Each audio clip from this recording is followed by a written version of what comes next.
Hello, मैं professor N.K. Pandey, department of physics, Lucknow विश्वविद्यालय से आपसे बात कर रहा हूं। और आज मैं एक नई सीरीज शुरू करने जा रहा हूं लेक्चर की। और ये लेक्चर्स हैं लेजर्स के ऊपर में।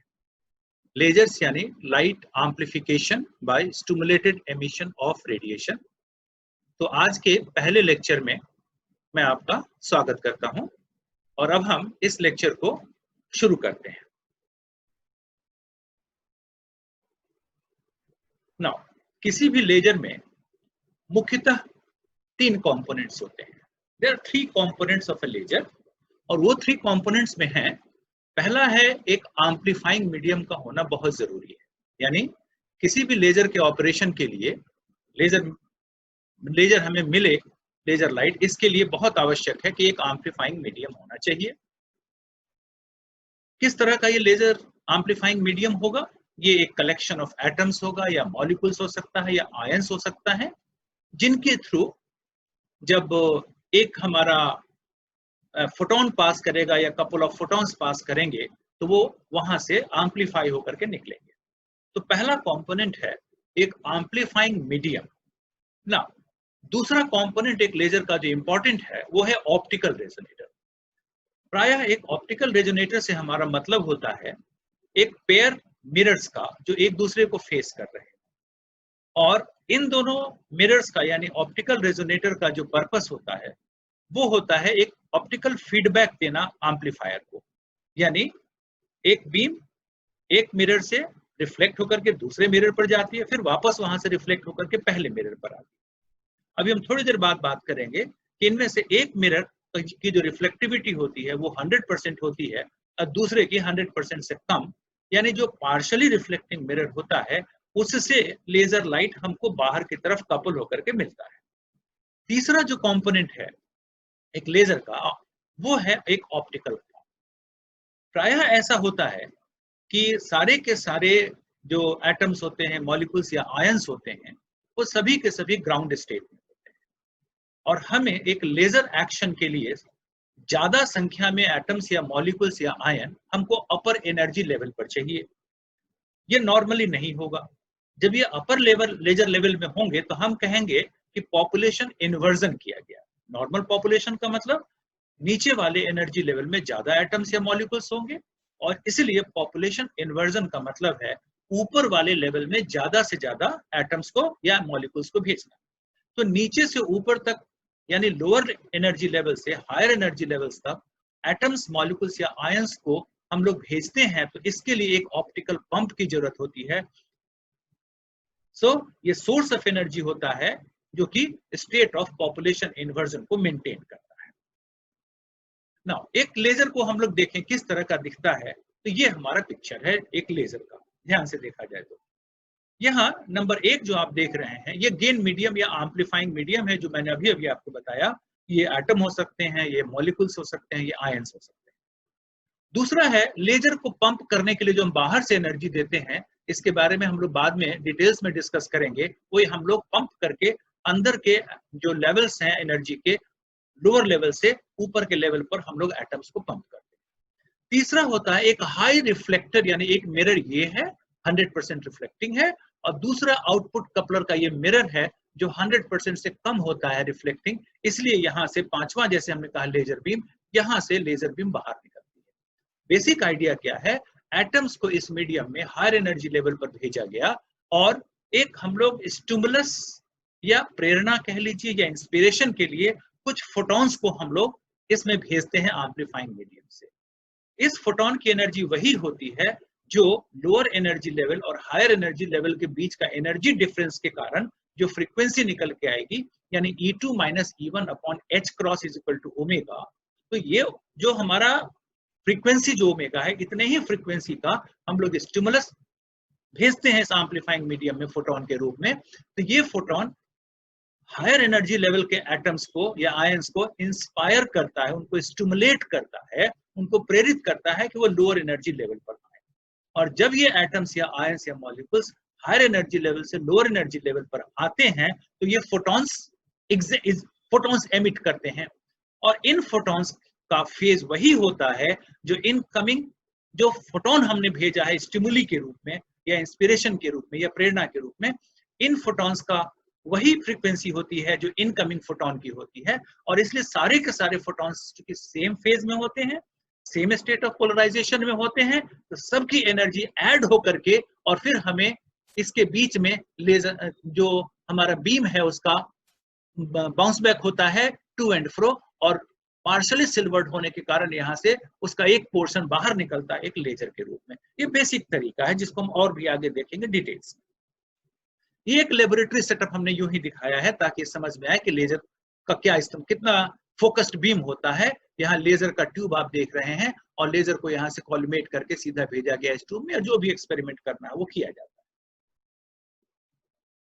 अब ये देखना है कि दो तरह की बात है। एक होती है जैसे हमने कहा व्हाइट लाइट। व्हाइट लाइट में अलग अलग कलर्स होते हैं, अलग अलग कलर्स के अपने वेवलेंथ होते हैं, और सारे के सारे वेवलेंथ को अगर आप देखेंगे तो ये व्हाइट लाइट में सभी के जो पीक्स हैं वो मैच जनरली नहीं करते हैं, ट्रफ्स नहीं मैच करते हैं। ये हो गया व्हाइट लाइट का। लेकिन जिसको हम लेजर लाइट कहते हैं वो जनरली मोनोक्रोमेटिक लाइट होती है, और इन मोनोक्रोमेटिक लाइट में जो हमारे वेव्स होते हैं, इन वेव्स की खूबी क्या होती है कि ये सारे के सारे एक ही फेज में ट्रेवल करते हैं। तो अंतर देखिए, ये व्हाइट लाइट है और ये जो है ये हमारा लेजर का एक लाइट है। तो दोनों में यही फर्क है कि इनमें सारे के सारे जो फोटॉन्स जो निकल करके आते हैं वो सारे फोटॉन सेम फेज में होते हैं, इसलिए सबकी एनर्जी हो ऐड होकर के एक बहुत स्ट्रॉन्ग एनर्जी मिलती है। ये छोटा सा फिनोमेनन दिखाया गया है लेजर एक्शन का, कि यहाँ ग्राउंड स्टेट से एटम को हमने एक्साइट करके ऊपर कर दिया है। ये एमिशन के पहले की घटना है, और अब जब ये हो चुका है यानी पॉपुलेशन इन्वर्जन हो गया है, तो एक इंसिडेंट फोटोन हम एच न्यू एनर्जी का डालते हैं। एच न्यू क्या है? ये ठीक वही एच न्यू है जो E2 माइनस E1 के बराबर है। तो नेचुरली ये फोटोन इसको इंस्पायर करता है, स्टिमुलेट करता है नीचे आने के लिए, और जब ये फोटोन नीचे आता है तो इन दोनों एनर्जी लेवल के डिफरेंस के बराबर यानी सेम एच न्यू ये एमिट करता है। अब यहां से आने वाला फोटोन और ये वाला फोटोन दोनों के दोनों सेम फेज में होते हैं, इसलिए हमको दोनों फोटोन की एनर्जी ऐड होकर के बाहर में मिलती है। तो इस तरीके से जहां हमने एक फोटोन को दिखाया है, यहाँ पर 10 to the power of 20, 21, 22 इतने एटम्स एक साथ में हायर एनर्जी लेवल पर हम पॉपुलेशन इन्वर्जन करते हैं।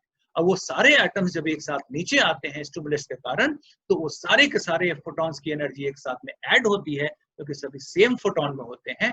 इसलिए हमको एक बहुत ही स्ट्रॉन्ग बीम यहाँ पर मिलता है, जो कि आगे लगे हुए हमारा जो मिरर होता है उस मिरर से बाउंस बैक होकर के पहले मिरर पर आता है और पहले से फिर दूसरे वाले मिरर पर जाता है, और जो पार्शियली सिल्वर्ड मिरर है वहां से कुछ बीम का पोर्शन जो है, जो पार्ट है, वो कपुल आउट होकर के लेजर के रूप में हमको मिलता है। तो ये है बेसिक प्रिंसिपल हम लोग कहते हैं लेजर का। तो इसको कहते हैं लाइट एम्प्लीफिकेशन, यानी हमने कुछ फोटोन यहाँ से भेजे थे और हमें बहुत सारे फोटॉन्स मिले, यानी लाइट का एम्प्लीफिकेशन हुआ। कैसे हुआ?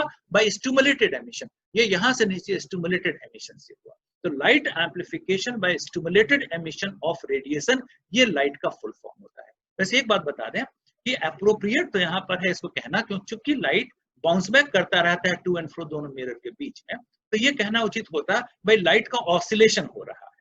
तो इसका फुल फॉर्म होना चाहिए light oscillation bye stimulated emission of radiation, लेकिन इसका शॉर्ट फॉर्म होता है LOACR, लूजर। शुरुआत में इसका शॉर्ट फॉर्म लूजर ही था, लेकिन कमर्शियली यह देखा गया लूजर का एक अलग मीनिंग जाता मार्केट में, इसलिए लूजर को हटा करके उसकी जगह पर लेजर इसका नाम रखा गया, light amplification by stimulated emission of radiation, laser.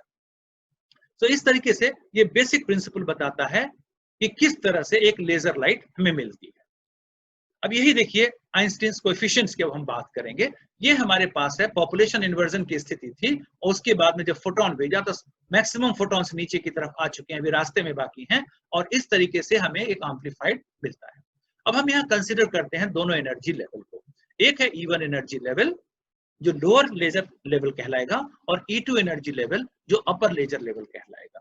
ये N1 नंबर ऑफ एटम्स पर यूनिट वॉल्यूम इसमें है, और N2 नंबर ऑफ एटम्स पर यूनिट वॉल्यूम इसमें है। नाउ इन दोनों को जब हम कंसीडर करते हैं तो ये हमने माना N1 और N2 को। अब हम एक कंसीडर करते हैं कि एक रेडिएशन है जिसका energy difference E2 minus E1 है, वो इस एम्पलीफाइंग मीडियम पर फॉल करता है ना। क्या मिलता है? अब जब ये फॉल करता है तो क्या क्या चीजें हो सकती हैं? क्योंकि इनकमिंग रेडिएशन का एनर्जी उतना ही है जितना E2 माइनस E1 है, तो इसमें तीन बातें हो सकती हैं। पहला, जो एटम लोअर एनर्जी स्टेट में है वो इस एनर्जी को एब्जॉर्ब करके हायर एनर्जी स्टेट में जा सकता है, E1 से E2 पर जा सकता है। तो रेट ऑफ एब्जॉर्प्शन लेवल 1 से लेवल 2 में ये प्रोपोर्शनल होगा, नंबर एक, कितने सारे एटम्स मौजूद हैं लोअर लेवल में E1 में, और जो इनकमिंग एनर्जी है उसकी एनर्जी डेंसिटी क्या है, यानी how many number of atoms will go from the lower energy level to the upper energy level will depend on how many atoms are present in the energy level E1, and secondly also on the energy density of incoming radiation. So number of atoms undergoing absorptions from level 1 to level 2 per unit time, per unit volume will be given by this. We can say this number per second per unit volume is proportional to U omega, energy density of incoming radiation, and N1 number of atoms in the lower energy level. So if we remove the proportionality constant, we have brought a constant B12. B12 is also known as Einstein's coefficient. So this is the number of atoms undergoing absorptions from level 1 to level 2 per unit time, per unit volume. Now, here U omega, D omega, जो कि हम लोगों ने define किया है, वो है radiation energy per unit volume in the frequency interval omega and omega plus d omega. एक स्मॉल इंटरवल ओमेगा और ओमेगा प्लस डी ओमेगा लिया, इस इंटरवल के बीच में energy density per unit volume, energy per unit volume है हमारा इस फ्रीक्वेंसी इंटरवल में। बहुत ये दो बातें आएंगी, एक यू ओमेगा आएगा, एक यू ओमेगा डी ओमेगा, यानी हम डी ओमेगा से इसको डिवाइड करते हैं तो सिर्फ यू ओमेगा ही आएगा।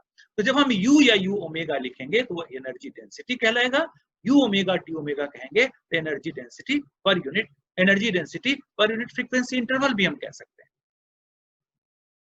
जैसे U omega energy density per unit, यानी डी ओमेगा से डिवाइड किया तो energy density per unit frequency interval, और U ओमेगा डी ओमेगा यानी उस इंटरवल में एनर्जी डेंसिटी। तो दोनों में डिफरेंस समझ लीजिए, U omega energy density per unit frequency interval, क्योंकि डी ओमेगा से डिवाइड करती है, और U ओमेगा डी ओमेगा में energy density in the frequency interval omega and omega plus d omega. अब दूसरा फेनोमेनन क्या होगा, जब U ओमेगा अंदर आएगा तो there will be de-excitation of atoms from level 2 to level 1, यानी जो हमने पॉपुलेशन इन्वर्जन की स्थिति बना दी थी, तो ऊपर के जो एटम्स हैं जो हायर एनर्जी लेवल पर हैं, they will come down to the lower energy level E1।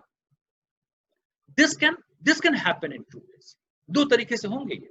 कौन कौन से तरीके हैं? नंबर 1 स्टिमुलेटेड एमिशन से होंगे, यानी रेडिएशन इंसिडेंट जो है वो सिस्टम में वो ऊपर के एटम्स को स्टिमुलेट करेगा to emit radiation.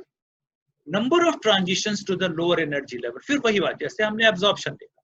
So number of transitions coming down will depend on two things, energy density U omega, and secondly number of atoms in the upper energy level E2, यानी N2 पर depend करेगा। यानी फिर number of stimulated emissions per second per unit volume is proportional to U omega, is proportional to N2.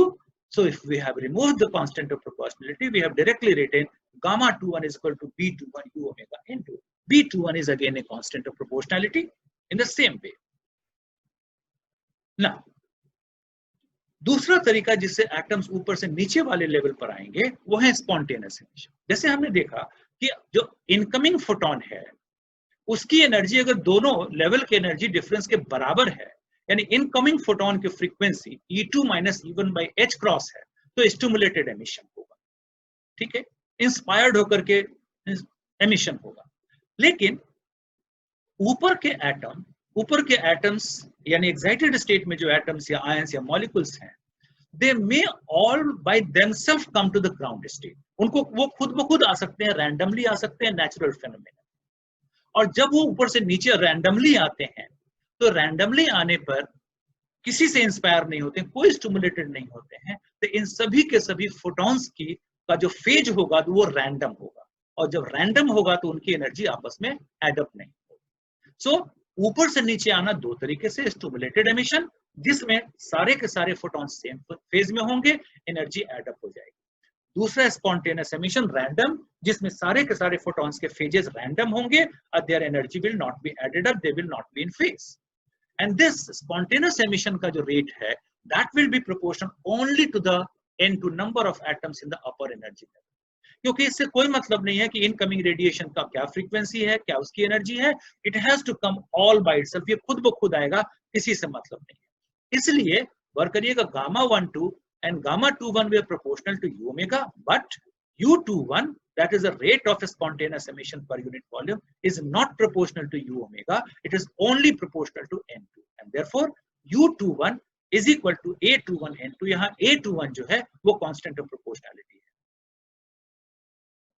Now what happens at thermal equilibrium? You will agree, जितने सारे atoms per second per unit volume नीचे से ऊपर जाएंगे, equilibrium पर उतने ही सारे atoms per unit volume per second ऊपर से नीचे आने चाहिए। और इसीलिए हमने देखा कि number of absorptions per second per unit volume left hand side B12 u omega n1 is equal to number of stimulated emissions per second per unit volume B12 u omega n2 plus number of spontaneous emissions per second per unit volume A21 n2। तो ये thermal equilibrium पर हमको ये मिलेगा। यहां से हमने u omega यानी राइट हैंड साइड के सेकेंड टर्म को हमने लेफ्ट हैंड साइड में ले लिया और u ओमेगा अगर कॉमन ले लिया, this can be written as u omega B12 n1 minus B21 n2 is equal to A21 n2। Then u omega can be written like this, you can see, और ऊपर से n2 को हम denominator में ले लें तो u omega is equal to A21 by n1 by n2 B12 minus B21। Now let us consider Boltzmann law। Thermal equilibrium पर बोल्ट्जमैन लॉ के अनुसार भाई नीचे वाले लेवल में तो हमेशा ही ज्यादा नंबर ऑफ एटम्स रहेंगे as compare to the upper one. So n2 is less than n1 at thermal equilibrium at according to Boltzmann law। What is that? n2 minus n1 is written as e to the power of minus e2 minus e1 divided by kbt। kb क्या है? ये Boltzmann constant है। इसको reverse reciprocate कर दिया तो n1 by n2 is equal to e to the power of e2 minus e1 by kt। Now e2 minus n1 that we have discussed, ये h cross omega है, so n1 by n2 is equal to e to the power of h cross omega upon kt। Now so u omega is equal to what we had was u omega was a21 by n1 by n2 b12 b21। तो ऊपर वाले expression में n1 by n2 को अगर हम यहाँ से रख दें, that is e to the power of h cross omega by kt, then we have u omega is equal to a21 by b12 e to the power of h cross omega by kbt minus b21, you can see from here। Now Planck's law को consider करते हैं। Planck's law का radiation law जो है क्या? Radiation energy per unit frequency interval. How do we write it? We can write it like this, u omega is equal to, ये formula हम quote कर रहे हैं, h cross omega cube n not cube pi square c cube 1 by e to the power of h cross omega by kt minus 1। यहाँ n not जो है refractive index of the एम्प्लीफाइंग medium, that you can see from here. Now अब दोनों equation को हम compare, एक तो equation जो हमने ऊपर में अभी लेजर के लिए लाया है और दूसरा हमने प्लैंक्स लॉ को यहाँ कोट किया है, दोनों u ओमेगा है, दोनों एक ही चीज है। दोनों को अगर हम कंपेयर करते हैं तो सबसे पहली चीज जो हम ये देखते हैं कि एक्सपोनेंशियल के अगर एक्सपोनेंट्स को हम कंसीडर करें तो उनके कोएफिशिएंट्स को इक्वल होना चाहिए। और कोएफिशिएंट्स क्या है? b12 और b21। नेचुरली ऊपर और नीचे वाला दोनों सेम तब होगा जब b21 और b12 सेम होगा। b12 is equal to b1, b21 is equal to b, let us consider। Second point क्या है?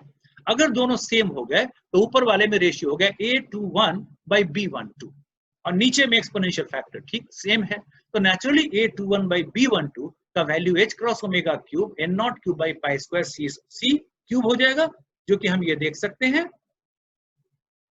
ये a21 by b21 h cross omega cube n not cube by pi square c cube.